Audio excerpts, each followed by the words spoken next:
എല്ലാവർക്കും നമസ്കാരം. ഇന്നലെ രാവണവധം നടത്തപ്പെട്ടു എന്ന കാര്യമാണ് കഥയുടെ ഒരു പരിണാമം എന്നുള്ള നിലയിൽ നമ്മൾ പറഞ്ഞു വച്ചത്. അത് മൂലരാമായണങ്ങളിൽ ഇല്ലാത്ത ഒരു ദൃശ്യം എഴുത്തച്ഛൻ്റെ അധ്യാത്മരാമായണത്തിൽ കാണുന്നുണ്ട്. ആ കാണുന്ന കാര്യം നമ്മൾ സൂചിപ്പിക്കാൻ ഇന്നലെ സമയം കിട്ടിയില്ല. അത് ശ്രീരാമൻ രാവണൻ്റെ ആയുധാഘാതങ്ങളേറ്റ് പരീക്ഷണനായി തേരും കുതിരയും നഷ്ടപ്പെട്ട് തറയിലിറങ്ങി നിന്ന് യുദ്ധം ചെയ്യാൻ തുടങ്ങുമ്പോൾ ദേവേന്ദ്രൻ തൻ്റെ സാരഥിയായ മാതലിയെ ആയുധങ്ങളും കൊടുത്തയച്ച് ദിവ്യമായ ഒരു രഥം ആയിട്ട് താഴേക്ക് വന്നു. അതിൽ രാമൻ കയറിയിരുന്ന് വീണ്ടും യുദ്ധം ചെയ്യുകയാണ്. ഈ സന്ദർഭത്തിൽ ഈ തളർന്ന് താഴെ നിൽക്കുന്ന സമയത്ത് ഈ തേരിലേക്ക് കയറി യുദ്ധം ചെയ്യാൻ ഒരുങ്ങുമ്പോൾ യാദൃച്ഛികമായി അഗസ്ത്യമുനി എങ്ങനെയോ അവിടെ എത്തി. സാക്ഷാൽ അഗസ്ത്യമുനി. മുമ്പ് നമ്മൾ കണ്ടതാണ്. ഈ അഗസ്ത്യമുനി ഒരുപാട് സ്തുതിക്കുകയൊക്കെ ചെയ്ത അഗസ്ത്യമുനിയെ നമുക്കറിയാം. കുംഭസംഭവനായ അഗസ്ത്യമുനി. ആ അഗസ്ത്യമുനി രംഗപ്രവേശം ചെയ്യുകയും രാമ, അങ്ങയുടെ തളർച്ച തീർക്കുന്നതിന് ഉള്ള മന്ത്രവുമായിട്ടാണ് ഞാൻ വന്നിരിക്കുന്നത് എന്ന് പറഞ്ഞ് അഗസ്ത്യൻ മന്ത്രം ഉപദേശിച്ചു കൊടുക്കുന്നുണ്ട്. ആ ഭാഗം നമുക്കൊന്ന് വായിച്ചതിന് ശേഷം ബാക്കി കഥ പറയാമെന്ന് തോന്നുന്നു. അഗസ്ത്യാഗമനവും അഗസ്ത്യസ്തുതിയും എന്ന ഭാഗമാണ് നമ്മൾ നോക്കേണ്ട ഭാഗമായിട്ടുള്ളത്. അപ്പോൾ അത് കഴിഞ്ഞതിന് ശേഷമാണ് ഈ രാവണവധം സാധിക്കുന്നത്. ആ കാര്യം ഈ രാവണവധം നടക്കുന്ന കാര്യം മാത്രമാണ് പുസ്തകങ്ങളിൽ കാണുന്നത്. അധ്യാത്മ രാമായണം കിളിപ്പാട്ടിൽ അഗസ്ത്യനെ ഒരു പ്രാവശ്യം കൂടെ കൊണ്ടുവന്നിട്ട് കാര്യങ്ങൾ പറഞ്ഞു കൊടുക്കുകയും രാമനെ സഹായിക്കുകയും ചെയ്യുന്നു എന്നുള്ള നിലയിൽ ആദിത്യ ഹൃദയം മന്ത്രം അഗസ്ത്യൻ പറയുന്നുണ്ട്. അഗസ്ത്യ ആഗമനവും ആദിത്യ സ്തുതിയും ആണ്. ആദിത്യൻ സൂര്യനെ സ്തുതിച്ചുകൊണ്ട് പറയും സർവ്വ ദുരിതങ്ങളും മാറാനത് കൊള്ളാമെന്ന് പറഞ്ഞിട്ട് അത് ഉപദേശിച്ചു കൊടുക്കുകയാണ്. അതുപോലെ പിന്നെ ഒരു കാര്യം ചെയ്യുമെന്ന് പറഞ്ഞാൽ ഇന്ദ്രൻ്റെ ഒരു സ്തുതിയുണ്ട്. ഇന്ദ്രസ്തുതിക്ക് പകരം ബ്രഹ്മസ്തുതിയാണ് മറ്റു പുസ്തകങ്ങളിലുള്ളത്. ഇതിനകത്ത് ബ്രഹ്മസ്തുതിയാണ്, മറ്റു പുസ്തകങ്ങൾ ഇന്ദ്രസ്തുതിയാണ്. അപ്പോൾ അങ്ങനെയുള്ള ഈ സ്തുതി രൂപങ്ങൾക്ക് അങ്ങോട്ടും ഇങ്ങോട്ടുള്ള മാറ്റങ്ങളും പരിഷ്കരണങ്ങളും അതിൻ്റെ അവസരം തെറ്റിയുള്ള ഇടങ്ങളിൽ കഥയിൽ രണ്ടിടത്തായിട്ട് വരുന്നുണ്ട്. അപ്പോൾ അതിൽ അഗസ്ത്യ ആഗമനവും ആദിത്യ സ്തുതിയും എന്നുള്ള ഭാഗം ഞാൻ വായിക്കാം. അങ്ങനെയുള്ള പോർ കണ്ടു നിൽക്കുന്നേരം എങ്ങനെയെന്നറിഞ്ഞീല അഗസ്ത്യൻ തഥാ രാഘവൻ തേരിലിറങ്ങി നിന്നിടിനാൻ ആകാശദേശാൽ പ്രഭാകരസന്നിഭൻ വന്ദിച്ചു നിന്നു രഘുകുലനാഥൻ ആനന്ദമിയെന്ന് അരുൾ ചെയ്താൻ അഗസ്ത്യനും. അഭ്യുദയം നിനക്കാശു വരുത്തുവാൻ ഇപ്പോഴിവിടേക്കു വന്നിതു ഞാനെടോ. താപത്രയവും വിഷാദവും തീർന്നു പോം, ആപത്തു മറ്റുള്ളവയും അകന്നുപോം. ശത്രുനാശം വരും, രോഗവിനാശനം വർദ്ധിക്കുമായുസ്, സൽകീർത്തിവർദ്ധനം. നിത്യമാദിത്യഹൃദയമാം മന്ത്രമിത് ഉത്തമം, എത്രയും ഭക്ത്യാ ജപിക്കടോ. ദേവാസുരോരഗചാരണ കിന്നര താപസ ഗുഹ്യക യക്ഷ രക്ഷോഭൂത കിം പുരുഷാപ്സരോ മാനുഷാദ്യന്മാരും സമ്പ്രതി സൂര്യനെ തന്നെ ഭജിപ്പതും.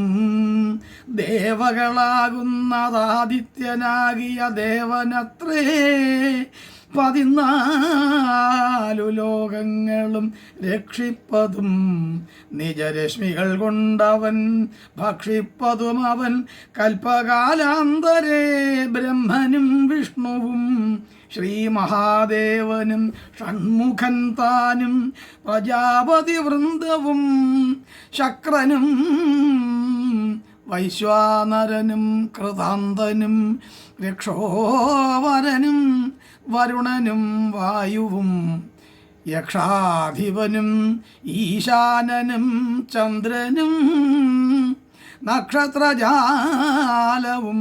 ധിക്കരിവൃന്ദവും വാരണവക്ത്രനും ആര്യനും മാരനും താരാഗണങ്ങളും നാനാഗ്രഹങ്ങളും അശ്വിനീ പുത്രരും അഷ്ടവസുക്കളും വിശ്വദേവന്മാരും സിദ്ധരും സാധ്യരും നാനാപിതൃക്കളും പിന്നെ മനുക്കളും ദാനവന്മാരും ഉരക സമൂഹവും ഭാരമാസർത്തു സംവത്സര കൽപ്പാതി കാരകനായതും സൂര്യനിവൻ തന്നെ വേദാന്ത വേദ്യനാം വേദാത്മകനിവൻ വേദാർത്ഥ വിഗ്രഹൻ വേദജ്ഞസേവിതൻ പൂഷാ വിഭാകരൻ മിത്രൻ പ്രഭാകരൻ ദോഷാകരാത്മകൻ ത്വഷ്ടാ ദിനകരൻ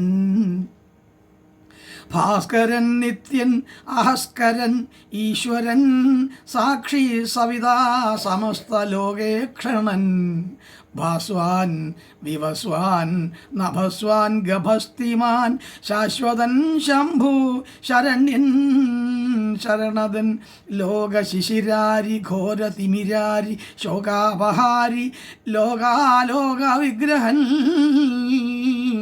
ഭാനു ഹിരണ്യഗർഭൻ ഹിരണ്യേന്ദ്രിയൻ ദാനപ്രിയൻ സഹസ്രാംശു സനാതനൻ സപ്താശ്വൻ അർജുനാശ്വൻ സകലേശ്വരൻ സുപ്രജനാവബോധപ്രദൻ മംഗലൻ ആദിത്യൻ അർക്കൻ അരുണൻ അനന്തകൻ ജ്യോതിർമയൻ തപനൻ സവിതാരവി വിഷ്ണു വികർത്തനൻ മാർത്താണ്ഡൻ അംശുമാൻ ഉഷ്ണകിരണൻ നിഹിരൻ വിരോചനൻ പ്രദ്യോതനൻ വരൻ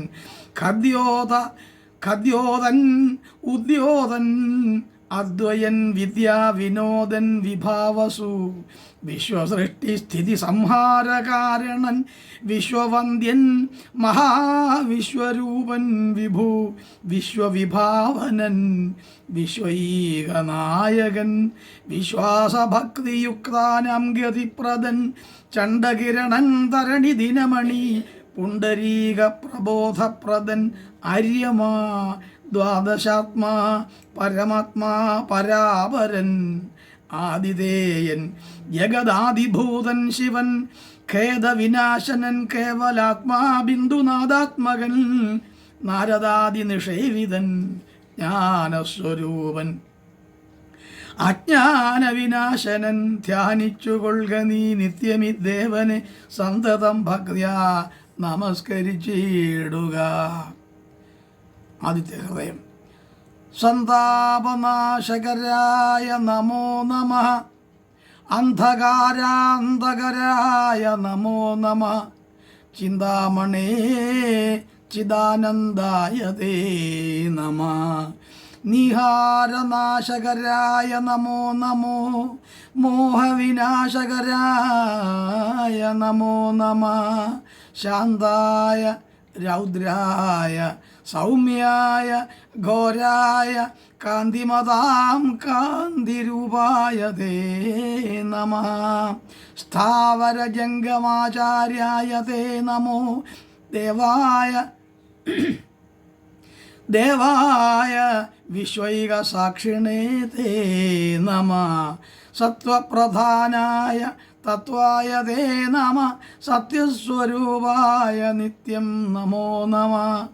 ഇത്തമാദിത്യഹൃദയം ജപിച്ചു നീ ശത്രുക്ഷയം വരുത്തിയിടുക സത്വരം.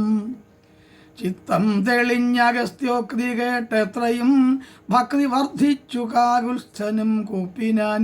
പിന്നെ വിമാനവുമേറി മഹാമുനി ചെന്നു വീണാധരോ വാന്തേ മരുവിനാനീ.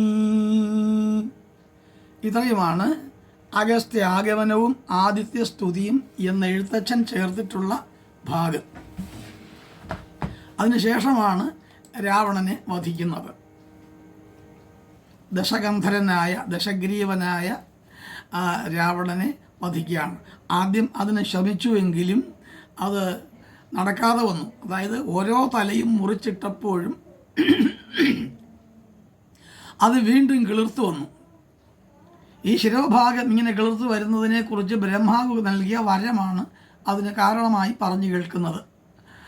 അപ്പോൾ അതേക്കുറിച്ചും നമ്മൾ ഇന്നലെ സംസാരിച്ചതാണ്. അപ്പോൾ ആ വരം ഉള്ളത് കൊണ്ട് ഈ രാമൻ്റെ അസ്ത്രപ്രയോഗം കൊണ്ട് രാവണനെ വധിക്കാൻ കഴിയാതെ നിന്നപ്പോൾ ഇന്ദ്രസാരഥിയായ മാതലി ഒപ്പമുണ്ട്, അദ്ദേഹം തെളിയിക്കാൻ ഒപ്പമുണ്ട്. ഇന്ദ്രൻ പറഞ്ഞയച്ചിട്ട് വന്നിട്ടുണ്ടല്ലോ. ആ മാതലി പറഞ്ഞു, അങ്ങ് എന്താണ് ഇങ്ങനെ അലസത വിചാരിച്ച് നിൽക്കുന്നത്, പിന്മടങ്ങി നിൽക്കുന്നത്? അങ്ങ് ഈ പറയുന്ന വരത്തെക്കുറിച്ച് കേട്ടിട്ടില്ലേ? അതുകൊണ്ട് അങ്ങയ്ക്ക് രാവണനെ വധിക്കാൻ മാരണത്തിൽ തന്നെ അസ്ത്രം പ്രയോഗിക്കണം, ബ്രഹ്മാസ്ത്രം പ്രയോഗിക്കൂ എന്നാണ് മാതലി ഉപദേശിക്കുന്നത്. അപ്പോഴാണ് കഴിഞ്ഞ കാര്യങ്ങളെക്കുറിച്ച് രാമനൊരു ഓർമ്മ വന്നത്. ഒരു പുനരാലോചന വേണ്ടി വന്നു രാമന്. പലതരത്തിലുള്ള സംഘർഷഭരിതമായ ജീവിതാവസരങ്ങളിലൂടെ കടന്നു വന്നതുകൊണ്ടാവണം രാമൻ എന്ന മനുഷ്യന് അത് ഓർക്കാൻ കഴിയാതെ പോയത്. എന്തായാലും അങ്ങനെ ബ്രഹ്മാസ്ത്രം പ്രയോഗിക്കുകയും രാവണൻ്റെ മാറ് പിളർന്ന് അദ്ദേഹം മരിച്ചു വീഴുകയുമാണ് ചെയ്തത്. ഈ സന്ദർഭമാണ് നമ്മളവിടെ ഇന്നലെ പറഞ്ഞു വന്നത്. അതിൻ്റെ ഇടയ്ക്കാണ് ഈ അഗസ്ത്യസ്തുതി വരുന്ന ഭാഗമുള്ളത്. അപ്പോൾ അവിടെ വിഭീഷണൻ രാമൻ്റെ സമീപത്ത് ചെന്ന് നിന്നു.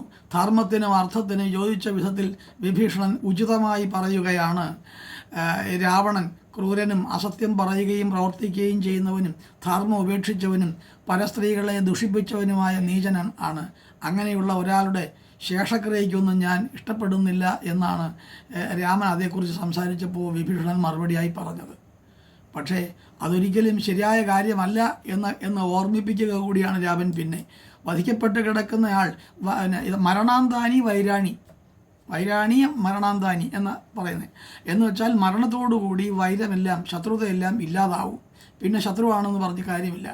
അതുകൊണ്ട് പെട്ടെന്ന് തന്നെ രാമൻ ആവശ്യമായ ഉദകക്രിയകൾ ചെയ്യണം എന്ന് പറഞ്ഞപ്പോഴാണ് വിഭീഷണൻ ദർഭവിരിച്ച് അനാവശ്യമായ ഒരുക്കങ്ങളൊക്കെ നടത്തി ശേഷക്രിയ എന്തൊക്കെയാണ് അരി, തുളസിയില, എള്ള് എന്നിവ സമർപ്പിച്ച് മരിച്ച ജ്യേഷ്ഠൻ്റെ ജീവന് ഗതി വരണമെന്ന് പ്രാർത്ഥിച്ച് ചിതയെ പ്രദക്ഷിണം വെച്ച് നമസ്കരിച്ചു. രാവണൻ്റെ പത്നിമാരെ വീണ്ടും വീണ്ടും നല്ല വാക്കുകൾ പറഞ്ഞ് സമാശ്വസിപ്പിച്ച് അന്തഃപുരത്തിലേക്ക് അയച്ചു. കാരണം ഇത് വരാനുള്ളതാണ്, വന്നേ കഴിയൂ, വരാനുള്ളത് വഴി തങ്ങില്ല. ആയാതം അപേക്ഷണീയം, ഗതം സർവ്വപേക്ഷണീയം. വരാനുള്ളതൊക്കെ വരും, പോകാനുള്ളതൊക്കെ പോകും. എന്ന് മാത്രമല്ല അലംഘനീയ കമലാസനാജ്ഞ.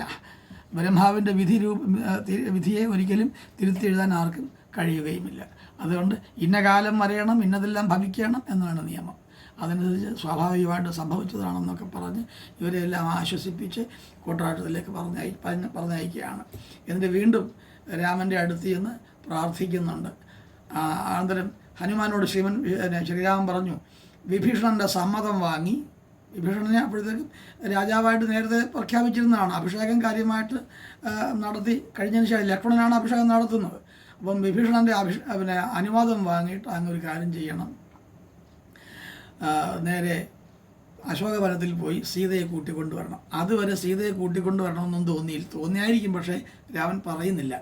ഔചിത്യഭംഗം വരും എന്ന് കരുതി മറ്റാളുകൾ ഒരു രാവണനെ പോലെ തന്നെ ഒരു ഒരു വിഷയലംബടനാണെന്ന് ധരിച്ചാലോ എന്ന് പേടിച്ചിട്ടോ, അതായത് പ്രജാധർമ്മത്തിനിടയിൽ തൻ്റെ വ്യക്തിപരമായ ധർമ്മം പുലർത്തുന്നതിന് മടി കാണിച്ച രാമന് എന്തെങ്കിലും ന്യായീകരണം ഉണ്ടാവണം.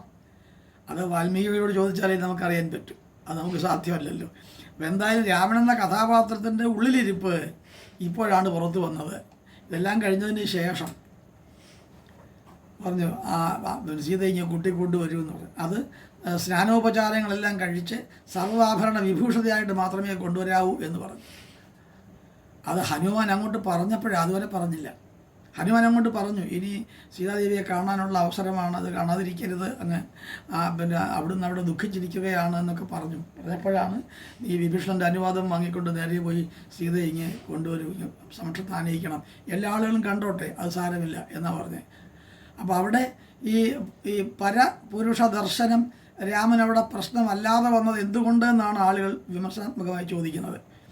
അന്തഃപുരത്തിൽ മാത്രം വിരാജിച്ച് നടന്ന ആ ഒരു സ്ത്രീ എന്നുള്ള നിലയിലും, സ്ത്രീരത്നം എന്നുള്ള നിലയിലും, പട്ടമഹിഷി എന്നുള്ള നിലയിലും, അയോധ്യാധിപതിയായ ശ്രീരാമൻ്റെ പട്ടമഹിഷിയായ മഹാരാജ്ഞി എന്ന നിലയിലും ആ രാജ്ഞി അർഹിക്കുന്ന തരത്തിലുള്ള മാനനീയമായ ഒരു സ്ഥിതി പ്രദാനം ചെയ്യണമെന്ന് വിചാരിക്കാതെ സമക്ഷത്ത് നിന്ന് എല്ലാ ആളുകളും കാണത്തക്കവണ്ണം നീ പിടിച്ചുകൊണ്ട് വന്നാൽ മതി, ഇങ്ങനെ കൊണ്ടുവന്നാൽ മതി എന്ന് രാമൻ പറയണമെങ്കിൽ ആ രാമൻ്റെ മനസ്സ് എങ്ങനെയാണ് നമുക്കൊന്ന് വായിച്ചെടുക്കേണ്ടതുണ്ട്. സ്വാഭാവികമായിട്ടും ഈ നിരൂപകരും വിമർശകരും ഈ ഭാഗം വിമർശിക്കുമ്പോൾ നമുക്കവരെ പൂർണ്ണമായിട്ട് കുറ്റം പറയാൻ കഴിയില്ല. എന്നാലും കുറച്ചൊരു കുറ്റമുണ്ട് താനും, എന്നാൽ കുറ്റമില്ലാതെയുമുണ്ട്. അതിനെ ന്യായീകരിക്കാനും കഴിയും, തിരിച്ച് നമുക്ക് പിന്നെ കുറ്റപ്പെടുത്താനും കഴിയും. രണ്ടിനും അതിന് അവസരം ഇട്ടുകൊണ്ടാണ് ഈഷൽ ഭേദങ്ങളോടുകൂടി തന്നെയാണ് അത് വാൽമീകി രാമൻ്റെ അത്തരം മനോഭാവത്തെ അവിടെ പിന്നെ വ്യാഖ്യാനിച്ചു വച്ചിട്ടുള്ളത്, നമുക്ക് കാണിച്ചു തരുന്നത്. അപ്പോൾ മാരുതി സകല ഗുണങ്ങളുടെയും വിളനിലമാണ് അങ്ങ്, അതുകൊണ്ട് എനിക്ക് അങ്ങയോടൊപ്പം വരുന്നതിന് വിഷമമില്ല എന്ന് സീത പറഞ്ഞു. സീത ചെന്ന് കണ്ടപ്പോൾ അപ്പോൾ സീതാദേവി പറഞ്ഞതെല്ലാം ശ്രീരാമൻ്റെ അടുത്തുനിന്ന് തിരിച്ച് ഒന്ന് പറഞ്ഞു, കുറേ കാര്യങ്ങൾ പറഞ്ഞു. എനിക്ക് രാവണനെ കാണണം, അത് കുളിക്കാൻ നനയ്ക്കൊന്നും വേണ്ട, അല്ലാതെ എനിക്ക് അദ്ദേഹത്തെ ഒന്ന് കണ്ടാൽ മതി എന്ന് പറഞ്ഞപ്പോഴാണ് വീണ്ടും പറഞ്ഞയച്ചു, അല്ല കുളിച്ച് വൃത്തിയായിട്ട് വേണം എന്ന്. അപ്പോഴാണ് പറയുന്നത് ഈ മാലോകരെല്ലാം കണ്ടോട്ടെ, കണ്ടിട്ട് വന്നാൽ മതി എന്ന് പറഞ്ഞു. വിഭീഷണൻ ഉടൻ തന്നെ അശോകവനികയിൽ ചെന്ന് രാക്ഷസ സ്ത്രീകളെ കൊണ്ട് സീതാദേവിയെ സ്നാനം ഒക്കെ ചെയ്യിച്ചു, കുളിപ്പിക്കുകയും പറഞ്ഞു. അവരാ കുളിപ്പിച്ച് രാക്ഷസ സ്ത്രീകൾ. വിഭീഷണൻ രംഗത്തുണ്ട്, ഹനുമാൻ രംഗത്തുണ്ട്. എല്ലാവർക്കും വളരെയധികം ജിജ്ഞാസയുണ്ടല്ലോ, ഇനി എന്താണ് സംഭവിക്കുക എന്നുള്ളത്. വലിയൊരു സമാഗമമാണ് അവിടെ നടക്കാൻ പോകുന്നത്. എന്തിനു വേണ്ടിയാണോ രാമൻ യുദ്ധം ചെയ്തത്? വെറുതെ രാക്ഷസരെ കൊല്ലുക മാത്രമായിരുന്നില്ലെന്നോ, അതല്ലെങ്കിൽ രാക്ഷസവധത്തിന് നിമിത്തമായി സീതാദേവി ഉപയോഗിക്കപ്പെടുകയായിരുന്നു എന്ന് വേണമെങ്കിൽ നമുക്ക് പറയാം. ഈ രണ്ട് കാരണങ്ങളാൽ ആയാലും സീത രാമനെ ഒന്ന് കാണുകയും രാമൻ സീതയെ കാണുകയും ചെയ്യുന്ന രാമസീതാ സമാഗമം എല്ലാവരും പ്രതീക്ഷാ നിർഭരതയോടെ കാത്തിരുന്ന ഒരു സന്ദർഭമാണ്. അതുകൊണ്ട് എല്ലാവരും വളരെ ഉദ്വേഗത്തോടെ, ജിജ്ഞാസയോടെ, ആകാംക്ഷയോടെ അതിനായിട്ട് ധൃതി പൂണ്ടിരിക്കുകയായിരുന്നു. വിഭീഷണൻ ഉടൻ തന്നെ അശോകവനികയിൽ ചെന്ന് രാക്ഷസ സ്ത്രീകളെ കൊണ്ട് സ്നാനമൊക്കെ ചെയ്യിപ്പിച്ച് ദിവ്യാഭരണങ്ങളെല്ലാം കയറ്റി പല്ലക്കിൽ കയറ്റി, അകമ്പടിക്കാരെ കൊണ്ട് എടുപ്പിച്ച പല്ലക്കിൽ കയറ്റി കൊണ്ടുവന്ന് ശ്രീരാമൻ്റെ സമീപത്തേക്ക് പുറപ്പെട്ടു. വാനന്മാർ സീതയെ ഒരു നോക്ക് കാണുന്നതിന് വേണ്ടി പല്ലക്കിന് ചുറ്റും തടിച്ചുകൂടി. രാക്ഷസന്മാർ വാനന്മാരെ അടുത്ത് കണ്ട് രാമൻ പറഞ്ഞു, വിഭീഷണ എന്തിനാണ് അവർ ആട്ടി ഓടിക്കുന്നത്? അവരെ കണ്ടോട്ടെ, അവർ കാണുന്നുണ്ടൊന്നും കുഴപ്പമില്ല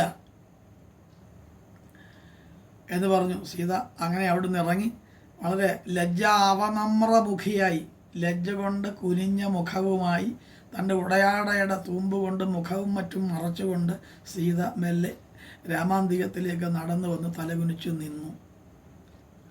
സീതയോട് രാമൻ പറഞ്ഞു, പറയുന്നതൊന്ന് ശ്രദ്ധിച്ച് കേൾക്കേണ്ടതാണ്, എന്തായി പറയുന്നതെന്ന്.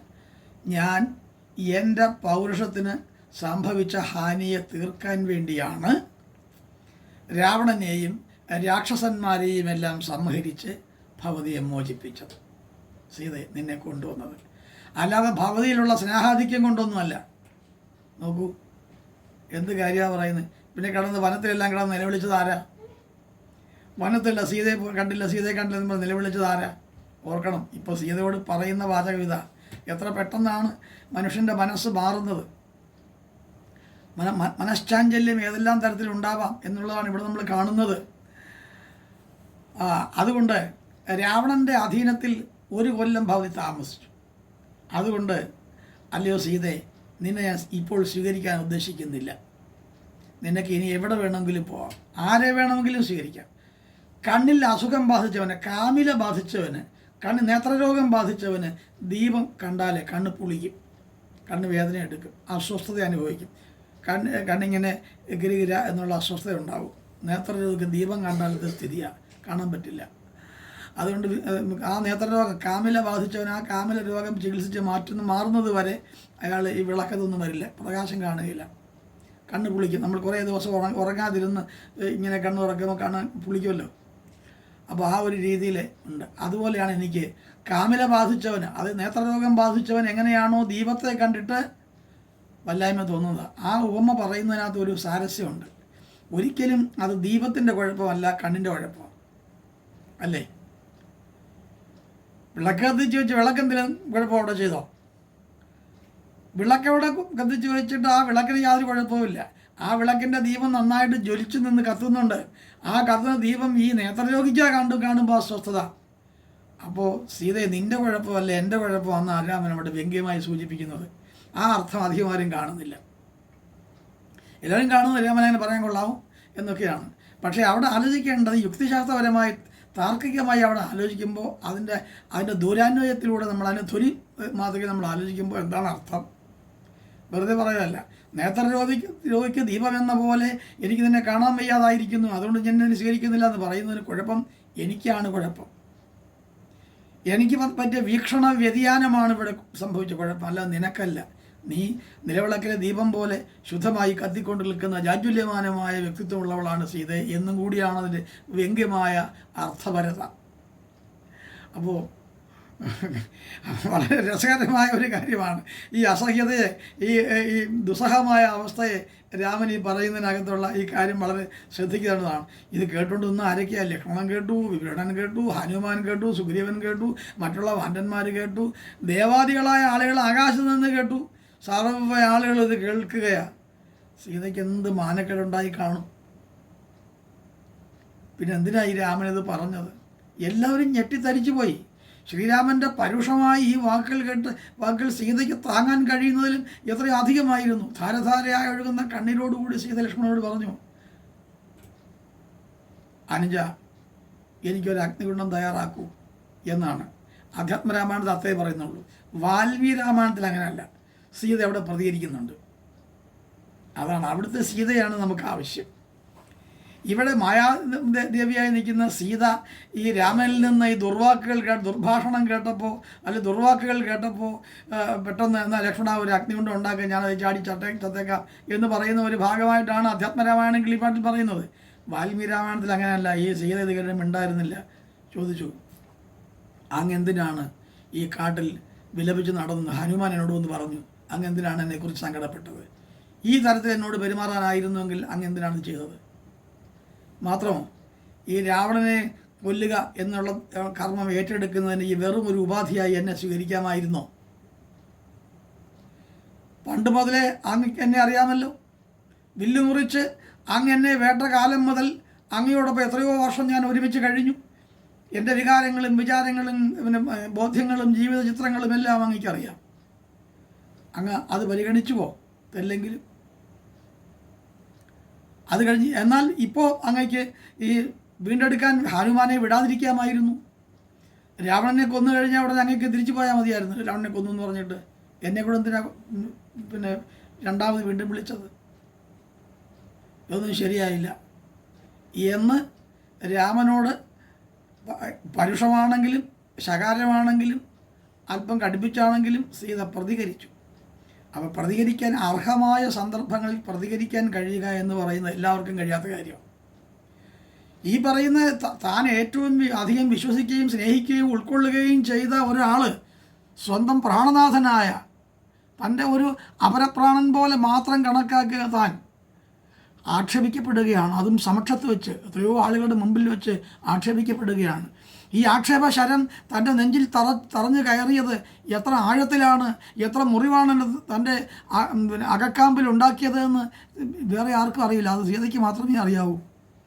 അത്രത്തോളം അതികർക്കശമായ നിലയിൽ ഉപയോഗിച്ച ആ ഒരു വൈകാരികമായ കാർക്കശ്യം സീത എങ്ങനെ അനുഭവിച്ച് തീർത്തു? അപ്പോൾ ആ സമയത്ത് ധർമ്മസങ്കടത്തിൻ്റെ അങ്ങേ അറ്റത്ത് എത്തിച്ചേരുകയും എന്തെങ്കിലും പ്രതികരിക്കാൻ കഴിയാതെ പരീക്ഷണയായി പരവശയായി വീണുപോവുകയും ഒരുപക്ഷെ ബോധഹീനയായി വീണുപോകാൻ കഴിയേണ്ടുന്ന ഒരു അവസ്ഥയല്ലേ അത്? പക്ഷേ വാൽമീകിയുടെ സീത പ്രതികരിക്കാൻ പറഞ്ഞു. സീതയെ നീ ഒന്ന് പ്രതികരിക്കേ എന്നാണ് വാൽമീകിയുടെ സീതയോട് വാൽമീകി പറയുന്നത്. സീത പ്രതികരിച്ചു രാമനോട്. രാമൻ ഒരു അക്ഷരം മിണ്ടിയില്ല, കുനിഞ്ഞിരിക്കുകയാണ്. എന്ത് പറയാൻ? മറുപടി എന്തെങ്കിലും ഉണ്ടോ രാമന് പറയാൻ? കുനിഞ്ഞിരുന്നു. ഈ സന്ദർഭത്തെ കേവല മനുഷ്യരുടെ വികാരങ്ങളും വിചാരങ്ങളുമായിട്ട് നമ്മളതിനെ മനസ്സിലാക്കുകയാണെങ്കിൽ ഇത് വലിയ തെറ്റായിപ്പോയി എന്ന് വരാം. പക്ഷേ മായാദേവിയായ സീതയോട് ആദ്യം മായാദേവിയായി ലക്ഷ്മി ദേവി തന്നെ വരുന്ന സമയത്ത്, മായാദേവി നേരത്തെ കണ്ടതാണല്ലോ, അങ്ങനെ സമയത്ത് തന്നെ ഇവർ പറഞ്ഞു ഒത്തുകൊണ്ടല്ലേ വന്നത്, ഈ രാവണവധത്തിന് വേണ്ടി നിന്നെ ഞാൻ ഉപയോഗപ്പെടുത്തും, ദേവി വരണം, ഈ ദേവന്മാരെല്ലാം വാനന്മാരുമായിട്ട് മറ്റും അങ്ങിങ്ങൊക്കെ ഒന്ന് ജനിക്കും, ഇതൊക്കെ പറഞ്ഞതല്ലേ. ഇതെന്താ സീത ഓർക്കാഞ്ഞത്? ഇനി കാട്ടിൽ ദുഃഖിച്ച് നടന്ന രാമൻ എന്തുകൊണ്ട് ആലോചിച്ചില്ല? ഇത് നേരത്തെ നമ്മൾ പറഞ്ഞതാണല്ലോ എന്ന് ഊഹിക്കാമായിരുന്നില്ലേ? ഊഹിച്ചില്ല. അപ്പം ഈ രണ്ട് തെറ്റുകളും ക്ഷന്തവ്യങ്ങളാണ്, ക്ഷമിക്കത്തക്കതാണ്. ഈ രണ്ടുപേരുടെയും മാനവികമായ വികാര വിക്ഷോഭങ്ങൾ അവർ മനുഷ്യ അതീതമായ അവസ്ഥയിൽ നിന്നുകൊണ്ടുള്ള ആ മനോഭാവത്തിലും ആ കരാർ ഒപ്പിട്ട് കൊടുത്ത ആ ഷീറ്റിലുമുള്ള കാര്യങ്ങളാണ്. അതെന്തുകൊണ്ട് ഇവിടെ ഓർമ്മിച്ചെങ്കിൽ ഈ കഥ ഉണ്ടാകുമോ? ഇങ്ങനെ ഈ സന്ദർഭം ഉണ്ടാവില്ല. അതാണ് ഒരു സാഹിത്യ സൃഷ്ടിയുടെ മേന്മ. ഈ ഒരു പരിണാമം ഉണ്ടാക്കുന്നതിന്, ആ കൃതി അവസാനിപ്പിക്കുന്നതിന് പരിണാമ ഗുംഭനം എന്ന് പറയും. ആ പരിണാമ ഗുംഭനം സാധിക്കുന്നതിന് ആവശ്യമായ കരുക്കൾ തന്ത്രപൂർവ്വം കൗശലപൂർവ്വം ഈ വായനക്കാരെയും പഠിതാക്കളെയും അല്പം ഒന്ന് മണ്ടന്മാരാക്കിക്കൊണ്ട് അവതരിപ്പിക്കുകയാണ് കൗശലക്കാരനായ കവി. അതാണ് നമ്മളവിടെ കാണുന്നത്. അവിടെ ന്യായാന്യായങ്ങൾ അന്വേഷിച്ചിട്ട് കാര്യമില്ല. കഥാപാത്രങ്ങളുടെ ഞാനാ തീരുമാനിക്കുന്ന എൻ്റെ കഥാപാത്രം എങ്ങനെ അവിടെ നിന്നാണ് വാൽമീകി പറയുന്നത്. അല്ലേ വായനക്കാരെ, അല്ലേ കേൾക്കുന്നവരെ, കേൾവിക്കാരെ, നിങ്ങളല്ല ഇതിൻ്റെ അധികാരി. രാമൻ്റെ ഉത്തരവാദിത്വം എനിക്കാണ്, സീതയുടെ ഉത്തരവാദിത്വം എനിക്കാണ്, മറ്റെല്ലാ കഥാപാത്രങ്ങളുടെയും സ്രഷ്ടാവ് ഞാനാണ്. അപ്പം ഞാൻ തീരുമാനിക്കും ഇതെങ്ങനെ പോകണം, അവരുടെ ജീവിതം എങ്ങോട്ട് പോകണം, ഏതെല്ലാം അനുഭവങ്ങളുടെ പങ്കാളികളാവണം ഇവർ തീരുമാനിക്കുന്നത് ഞാനാണ് എന്നാണ് അതിൻ്റെ അർത്ഥം. അപ്പോൾ ഒരു സാഹിത്യകൃതിയുടെ രചനാപരമായ ഒരു സവിശേഷതയും കൗശലവും അതിൻ്റെ ആലങ്കാരികമായ ഭംഗിയും കാവ്യപരമായ മികവും ശ്രദ്ധിച്ചാൽ ഈ സന്ദർഭങ്ങളിലൊന്നും രാമനെയോ സീതയോ നമുക്ക് തെറ്റു പറയാൻ കഴിയില്ല.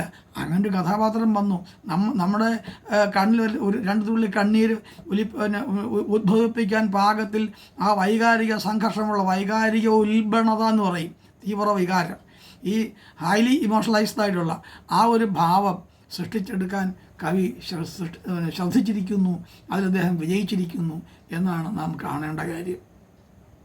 അതുകൊണ്ട് അവിടെ വിമർശകന്മാരോടൊക്കെ ഈ ഒരു ഉത്തരം ചൂണ്ടിക്കാണിക്കാമെങ്കിൽ അവർക്ക് ഉചിതമായ മറുപടി തന്നെ ആയിരിക്കുമെന്നാണ് തോന്നുന്നത്. എന്തായാലും ബാക്കി ഭാഗത്തേക്ക് പോകാം. അപ്പോൾ എന്നിട്ട് ലക്ഷ്മണൻ ഉടൻ തന്നെ, അപ്പോൾ എല്ലാവരുടെയും ആഗ്രഹം പോലെ തന്നെയാണ്, ലക്ഷ്മണൻ ഉടൻ തന്നെ ഒരു അഗ്നികുണ്ഡം ഉണ്ടാക്കി, അഗ്നി ജ്വലിപ്പിച്ചു, രാമനെ ഒന്ന് പ്രദക്ഷിണം ചെയ്തു.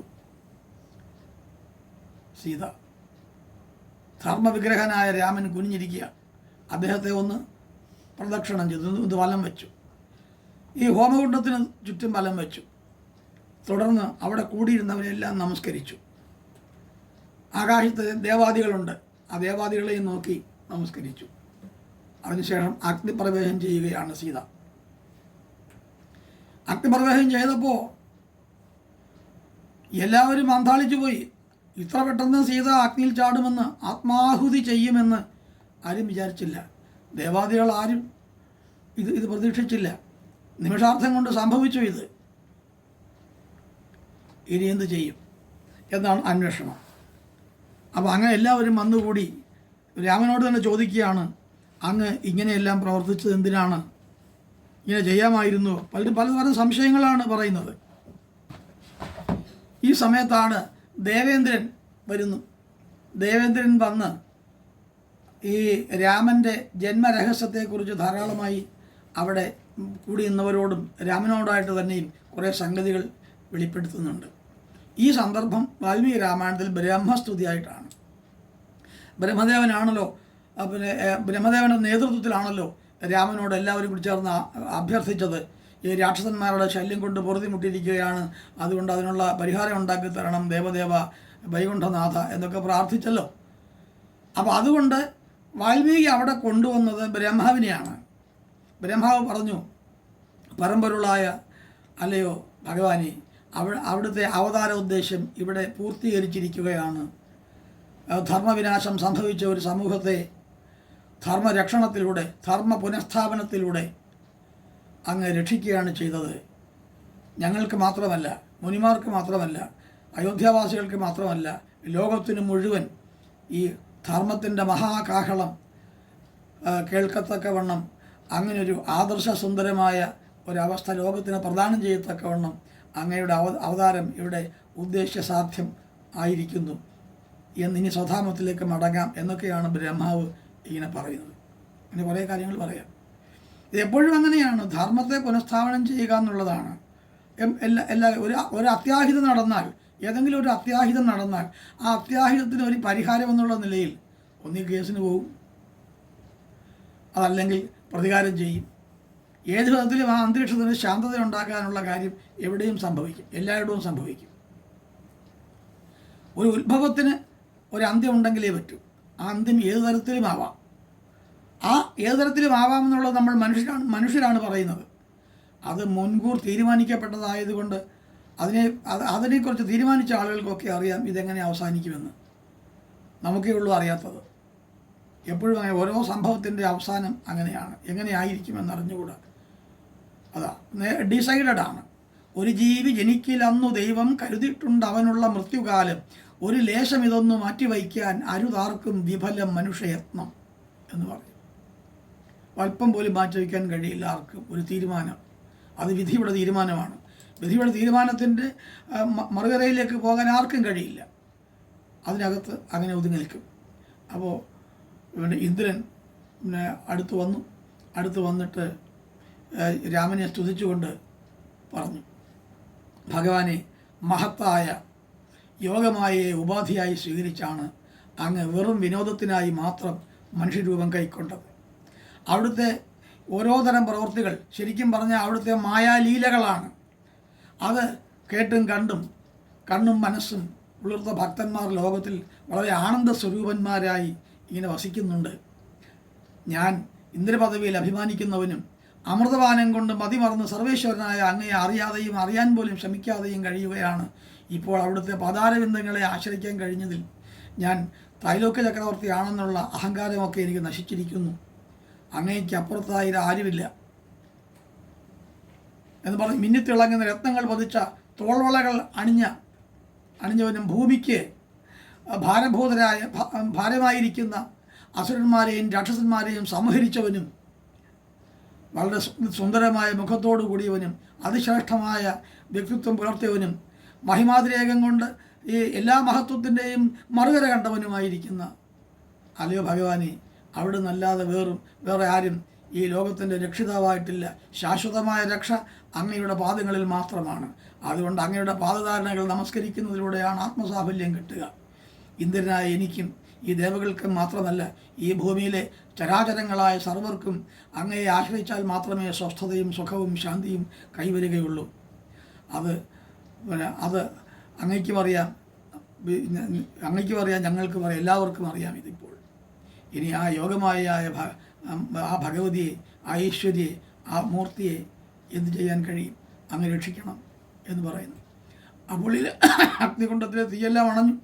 ഇങ്ങനെ സ്തുതിച്ച് കഴിഞ്ഞപ്പോൾ അന്തരീക്ഷത്തിൽ നിന്നുകൊണ്ട് പാർവതീ സമേതനായ ശിവനാണല്ലോ ഈ കഥ തുടങ്ങി വയ്ക്കുന്നത് ആദ്യം.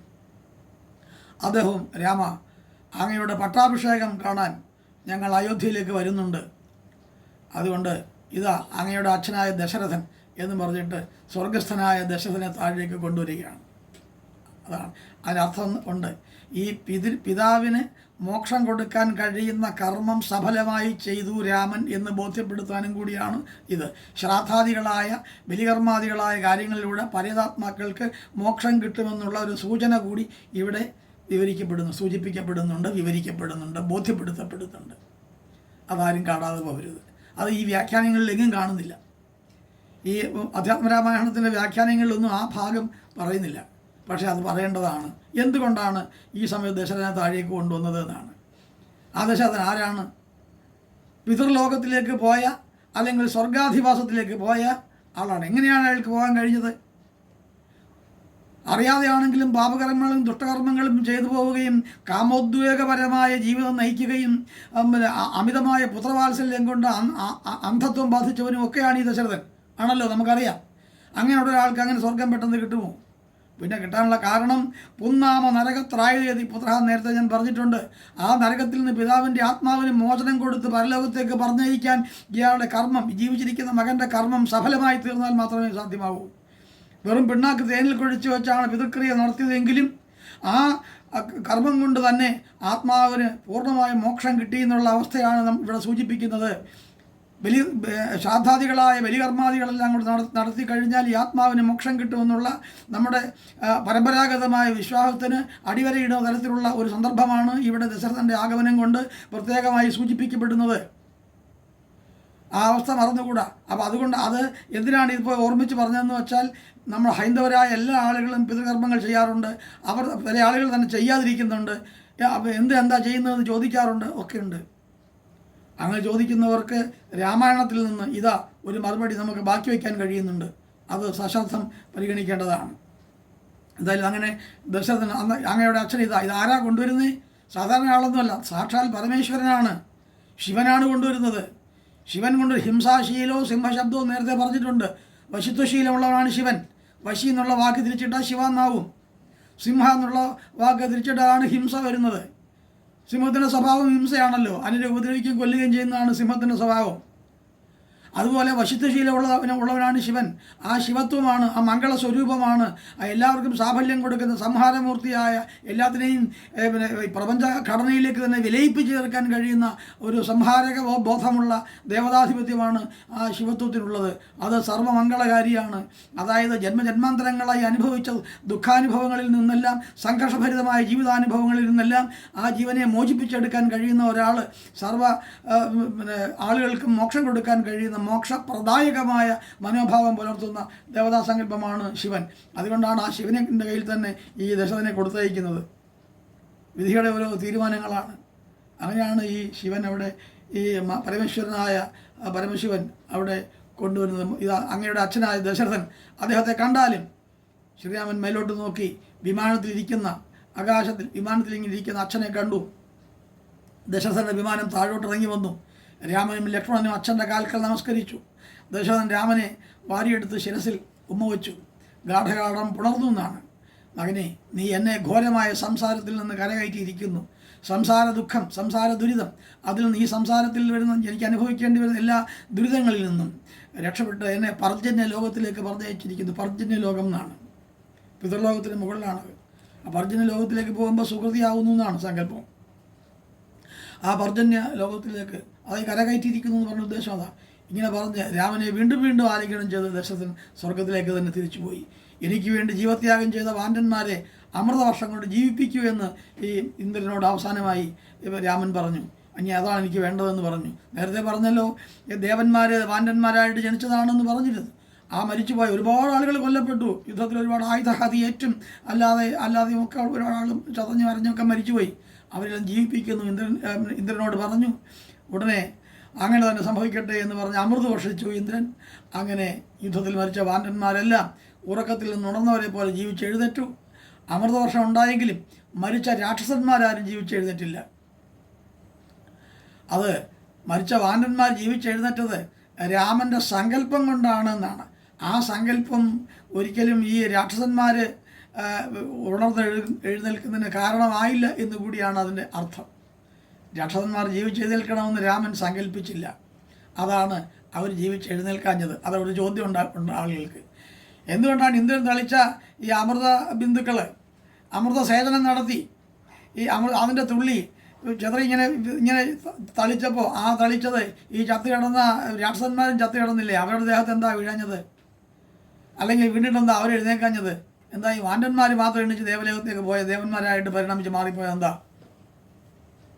ഈ രാക്ഷസന്മാരെയും സൃഷ്ടികർമ്മം നടത്തി തന്നെയല്ലേ ജനിപ്പിച്ചത്? അപ്പോൾ പിന്നെ അവർക്കും പോകാമായിരുന്നല്ലോ. ആ ജനനം ബ്രഹ്മാവിൻ്റെ സൃഷ്ടിയാണ്. ആ സൃഷ്ടിയാണെങ്കിൽ എന്തുകൊണ്ട് അത് സംഭവിച്ചില്ല എന്നാണ് അവിടെ അതിനുള്ള ഉത്തരമാണ്.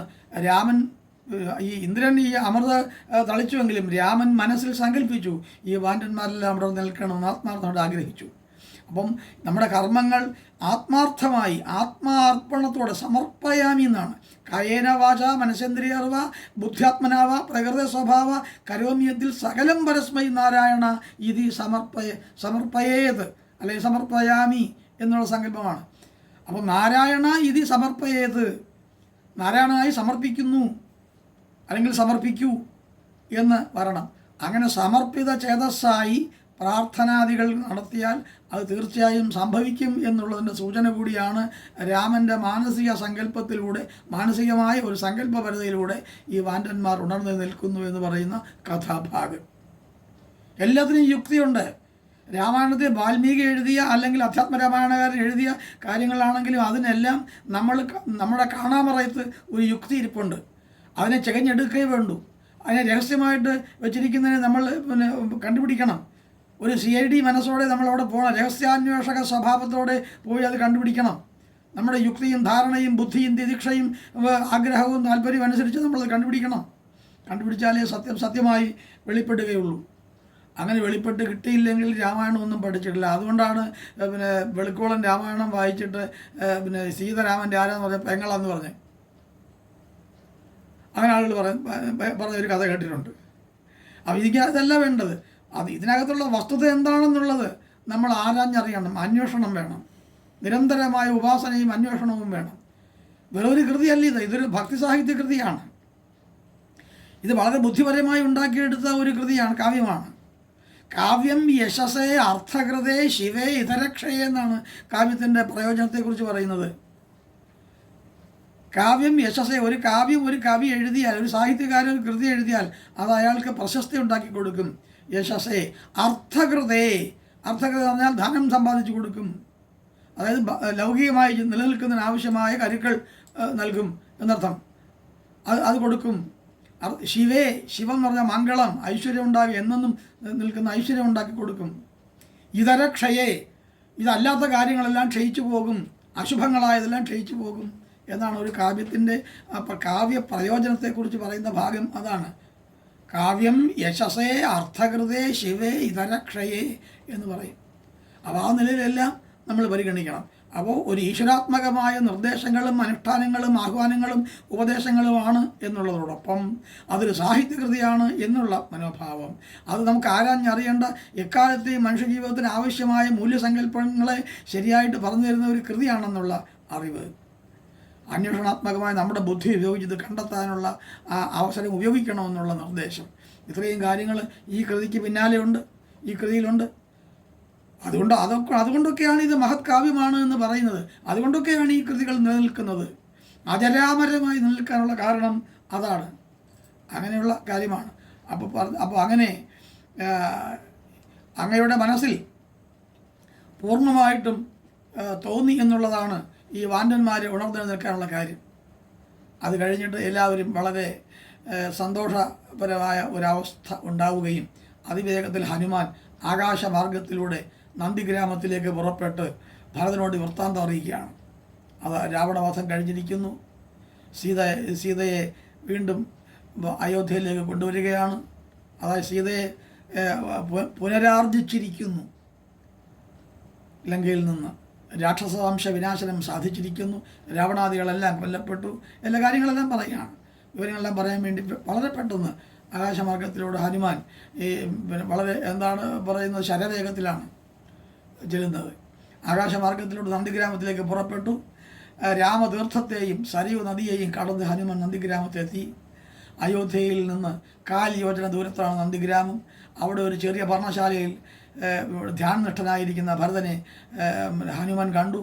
മരൂരിയും കൃഷ്ണമൃഗത്തോലും വസ്ത്രമായി ധരിച്ചവനും വ്രതാനുഷ്ഠാനം കൊണ്ട് മെലിഞ്ഞു പോയ ജട ധരിച്ചവനും ശരീര അലങ്കാരം ഒന്നുമില്ലാതെ ഇരിക്കുകയും ഫലമൂലങ്ങൾ മാത്രം ഭക്ഷിച്ചുകൊണ്ട് വെറും സന്യസ്തമായ ഒരു മനോഭാവത്തോട് തീവ്രവ്രതിയാണ് വ്രതം അനുഷ്ഠിച്ചവൻ, തീവ്രവ്രതിയായി ഇരിക്കുകയുമാണ് അവിടെ ഭരതൻ.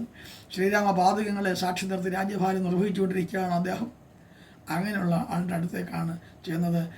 അല്ലെങ്കിൽ അവിടെ ചെന്ന് ഹനുമാൻ ചെന്നിട്ട് പറഞ്ഞു, ഭരതകുമാര, ദണ്ഡകാരണത്തിൽ ഇങ്ങനെ തപസ്വിയായിട്ട് ജീവിക്കുന്ന ആരെയാണോ അങ്ങ് ദുഃഖപരമശരായി സദാ ചിന്തിച്ചുകൊണ്ടിരുന്നത് ആ രാമൻ അങ്ങയോട് കുശലം പറയുന്നു, സുഖമല്ലേ അനുജ എന്ന് ചോദിച്ചിരിക്കുന്നു. ഞാൻ അങ്ങേക്ക് അത്യന്തം പ്രിയപ്പെട്ട കാര്യമാണ് പറയാൻ പോകുന്നത് എന്ന് പറഞ്ഞിട്ട് ദുഃഖമെല്ലാം ഉപേക്ഷിക്കൂ എന്ന് പറഞ്ഞിട്ട് ഇതുവരെ ആ വൃത്താന്തങ്ങൾ വളരെ ചുരുക്കി. അതിനാണ് ഹനുമാനെ അയച്ചത്. ഹനുമാൻ വാക്പടുവാണ്, വാഗ്മിയാണ്. ചുമ്മാ ഉള്ള വാഗ്മി എന്ന് പറഞ്ഞാൽ ആരാ? വെറുതെ ഉള്ള ആളല്ല. ഹിതഞ്ച സാരഞ്ച വചോഹി വാഗ്മിത, അങ്ങനെ നിർവചനമുണ്ട്. മിതഞ്ച സാരഞ്ച വചോഹി വാഗ്മിത എന്നും ഒരു ചൊല്ലുണ്ട്. എന്താ അങ്ങനെ പറഞ്ഞാൽ, മറ്റുള്ളവർക്ക് ഹിതകരമായി സംസാരിക്കുക, സാരവത്തായി അർത്ഥപൂർണമായിട്ട് വെറുതെ അങ്ങനെ സംസാരിക്കാതെ ചുമ്മാ പറയുമല്ലോ ആളുകൾ, വെറുതെ പറയുമല്ലോ നീ എന്തിനാണ് ഇങ്ങനെ വായിട്ടല്ലെങ്കിലെന്ന് പറയും. അങ്ങനെയല്ല, അവ അർത്ഥപൂർണമായി സംക്ഷേപി സംസാരിക്കുക. ഹിതഞ്ച സാരഞ്ച വചോഹി വാഗ്മിത. ഇനി മിതഞ്ച സാരഞ്ച വചോഹി വാഗ്മിത, മിതവും ഒരുപാട് സംസാരിക്കാത്ത വളരെ മിതമായി, ലിമിറ്റഡായിട്ട് മിതവും സാരവത്തുമായി സംസാരിക്കുന്നയാൾ, അങ്ങനെയുള്ള വാഗ്മി, അങ്ങനെയുള്ള ആളാണ് ഹനുമാൻ. അതുകൊണ്ടാണ് അദ്ദേഹത്തെ പറഞ്ഞയച്ചത്. രാമൻ എപ്പോഴും പോയി ഭരതനോട് പോയി വൃത്താന്തം അറിയിക്കുന്നത് പറഞ്ഞിട്ടാണ് പോയി. രാമൻ്റെ അനുമതിയോടുകൂടിയാണ് പോകുന്നത്. അതിന് പോയിട്ടാണ് പറയുന്നത്. അപ്പോൾ സംക്ഷേപിച്ച വിവരങ്ങളെല്ലാം പറഞ്ഞു. അപ്പോൾ സന്തോഷം താങ്ങാൻ വയ്യാതെ ഭരതൻ മോഹനസ്യപ്പെട്ട് വീണു.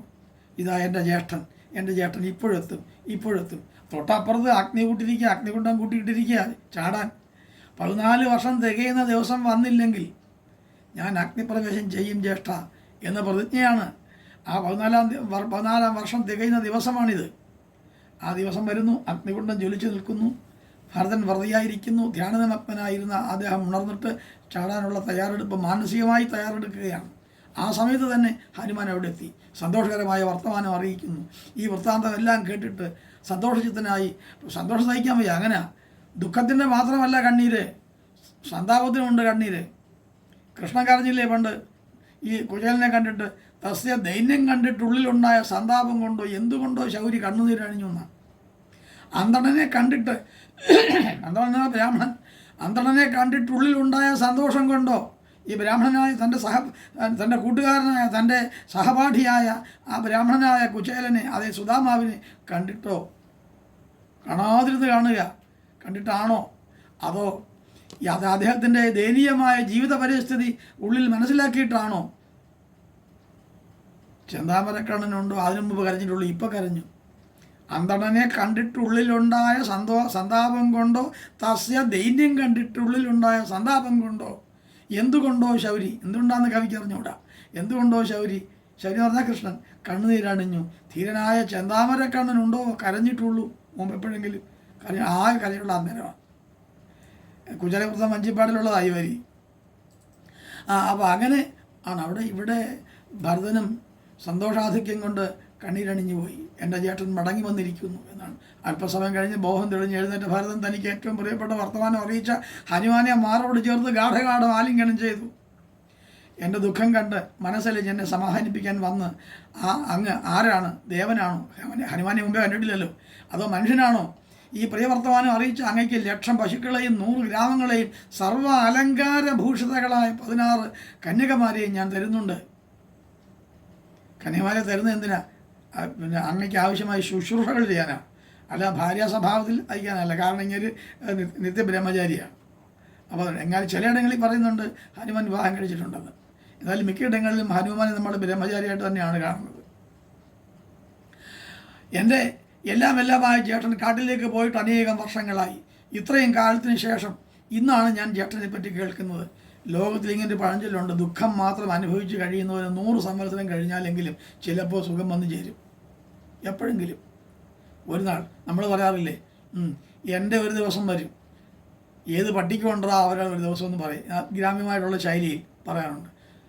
എൻ്റെയും ഒരു ദിവസം വരും എന്നാണ്. അപ്പോൾ ആ ഒരു ദിവസം വരും. എത്ര ദുഃഖങ്ങൾ അനുഭവിച്ചാലും സുഖത്തിൻ്റെ ഈ വർണ്ണഭാവത്തോടെ, സുഖത്തിൻ്റെ ഉത്സവമേളത്തോടെ ഒരു ദിവസം നമ്മളെയും അനുഗ്രഹിക്കാതിരിക്കില്ല എന്നുള്ള ഒരു സങ്കല്പം ഭരതനോ ഓർമ്മിക്കുകയാണ്.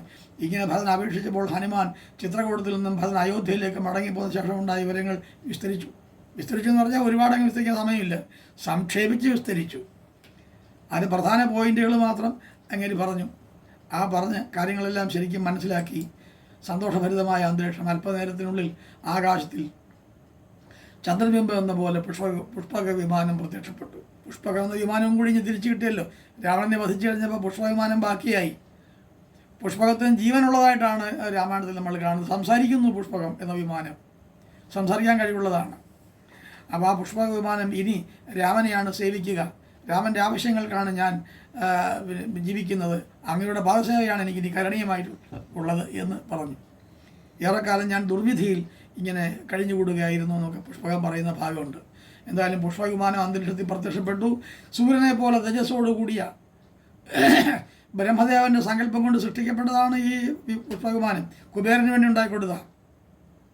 വിഷറോസിന് പിന്നെ ഇളിപിള്ള എന്ന് പറഞ്ഞൊരു ഭാര്യ ഉണ്ടായിരുന്നു. ആ ഇളിപിള്ളയിൽ ഉണ്ടായ മകനാണ് കുബേരൻ.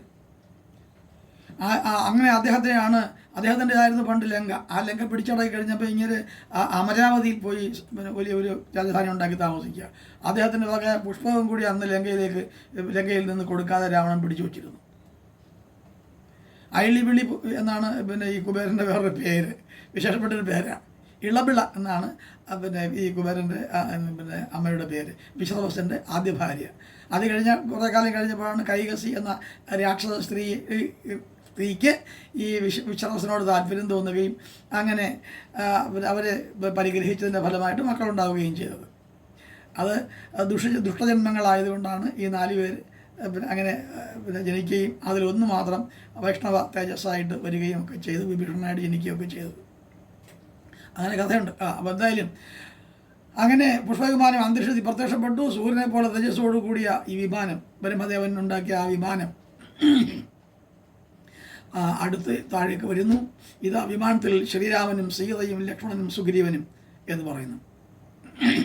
അപ്പോൾ ഇതിനിടയ്ക്ക് സംഭവിച്ച ഒരു കാര്യം ഞാൻ പറഞ്ഞത് എനിക്ക് ഓർമ്മയില്ല. എന്നാലും ഈ അഗ്നികുണ്ഡമെല്ലാം അണഞ്ഞു കഴിഞ്ഞല്ലോ. അണഞ്ഞു കഴിഞ്ഞ ഉടനെ അഗ്നിദേവൻ നേരിട്ട് പ്രത്യക്ഷപ്പെട്ട് സീതയെ കൊണ്ട് രാമന് കൊണ്ട് കൊടുക്കുന്നുണ്ട്. ആ ഭാഗം ഞാൻ പറയാൻ മറന്നുപോയെന്ന് എനിക്ക് തോന്നുന്നത്.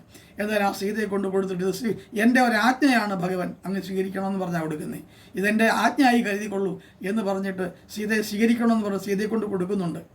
അപ്പോൾ സീതയെ പിന്നെ കയ്യിൽ വാങ്ങിയതിന് ശേഷം അടുത്ത് ചേർത്ത് നിർത്തിയതിന് ശേഷം രാമൻ പറയുന്നുണ്ട്, ദേവി ആ ഒരു പോയിൻ്റുണ്ട്, ദേവി അവിടുന്ന് തീർച്ചയായും എല്ലാ ദോഷങ്ങൾക്കും അതീതയാണെന്ന് എനിക്കറിയാമായിരുന്നു. പക്ഷേ പ്രജാഹിതം മാനിച്ചാണ് ഞാൻ ഇങ്ങനെ ചെയ്യേണ്ടി വന്നതെന്ന് രാമനൊരു ക്ഷമാപണം നടത്തുന്നൊരു ഭാഗമുണ്ട്. ചില കൃതികളിൽ അതില്ല ആ പോയിന്റ്. എന്നാൽ ചില കൃതികളിൽ അതുണ്ട് താനും. അതുണ്ടായിരിക്കുന്നതാണ് നല്ലത്. ആ ഭാഗം കൂടി ചേരുന്നതാണ് രാമായണത്തിൻ്റെ ശരിയായ ഒരു രസനീയമായ സാഹചര്യം എന്നാണ് എനിക്ക് തോന്നുന്നത്. എന്തായാലും അതുകൊണ്ടാണ് സീതാസമേതനായി രാമന് വരാൻ പറ്റുന്നത്. കാരണം ശുഭപര്യവസായി തീരണമല്ലോ.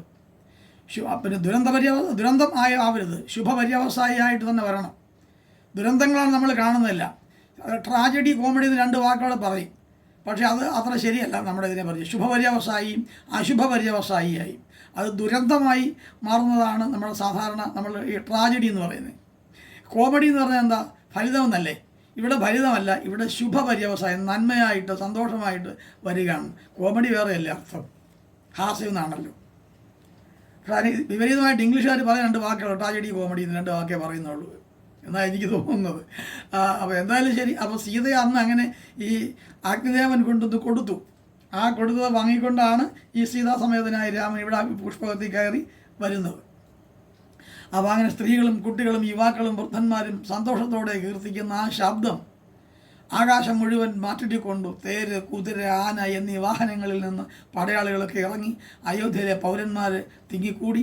ആകാശത്തിൽ ചന്ദ്രനെ എന്ന പോലെ വിമാനത്തിൽ രാമൻ ഇരിക്കുന്നത് കണ്ടു. മേരുപർവ്വതത്തിൽ മഹാമേരു എന്ന പർവ്വതത്തിൻ്റെ മുകളിൽ സൂര്യൻ എങ്ങനെയാണോ ഉദിച്ചു വരുന്നത്, അതുപോലെ സൂര്യവംശത്തിൻ്റെ ഏറ്റവും പ്രകാശ കേന്ദ്രമായ ശ്രീരാമദേവനെ അവർ കാണുകയാണ്. രാമനെ സമീപിച്ച ഭരതശത്രുഘ്നന്മാരെ വീണ്ടും അഭിവാദനം ചെയ്തു. വളരെ കാലത്തിന് ശേഷം തമ്മിൽ കാണുകയാണ്. ആ സമാഗമത്തോടെ അവിടെ യുദ്ധകാണ്ഡത്തിൻ്റെ കഥ അവിടെ തീരുകയാണ്. എല്ലാവരും അപ്പോൾ അമ്മമാരും എല്ലാവരും വന്നു, എല്ലാ ആളുകളും വന്നു. വളരെ ശുഭ പര്യവസായിയായി അവിടെ വരുന്നു. ഇനി ശ്രീരാമൻ്റെ പട്ടാഭിഷേകമാണ്. പട്ടാഭിഷേകം കഴിഞ്ഞിട്ട് ഉത്തരരാമായണം എന്ന കഥാഭാഗമുണ്ട്. ആ ഭാഗം കൂടാകുമ്പോൾ നമ്മുടെ ഈ രാമായണ മാസത്തിന് സമാപനം കുറിക്കുകയും ചെയ്യും.